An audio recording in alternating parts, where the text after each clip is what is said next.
दोस्तों नेपाल के सब फैंस इस बात को लेकर खुशी हैं कि भाई लंका प्रीमियर लीग में नेपाल के 3 खिलाड़ी जाकर वहां पे खेलेंगे।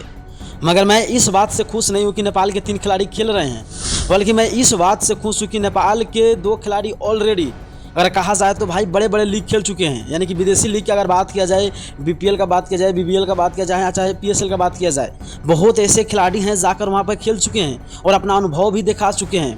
मगर भाई इसी बीच में भाई सबसे एक नेपाल के उभरता हुआ सितारा, यानी कि नेपाल के स्टार भी कह सकते हैं भाई, कुशल भुरतेल। हाँ यार, वही कुशल भुरतेल का बात कर रहा हूँ, जो कुशल भुरतेल फिलहाल अभी युवराज सिंह का रिकॉर्ड तोड़ा था।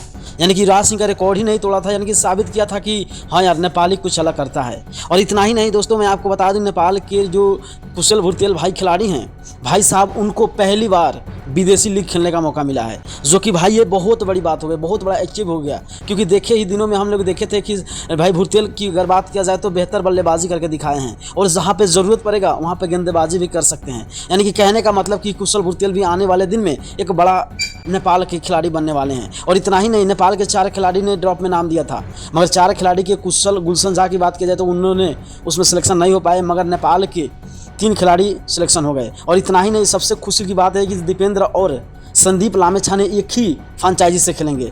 और देखो कितना खुशी का बात है, यानी कि एक ही फ्रेंचाइजी से अगर नेपाल के 2 खिलाड़ी एक साथ खेलते हैं भाई, अलग ही लेवल होगा। और मैं इसीलिए कहता हूं कि भाई नेपाली फैंस के लिए 3 खिलाड़ी खेलने से ज़्यादा खुशी है भुरतेल मामा के लिए। तो आप लोग क्या कहना चाहिएगा इस 3 खिलाड़ी के लिए? कमेंट में जरूर छोटा सा कमेंट कर दीजिए और हो सके तो वीडियो को शेयर करते हुए पेज को फॉलो कर दीजिए। धन्यवाद, मिलते हैं नेक्स्ट वीडियो में। एक बार जय नेपाल, जय नेपाली जरूर लिखें।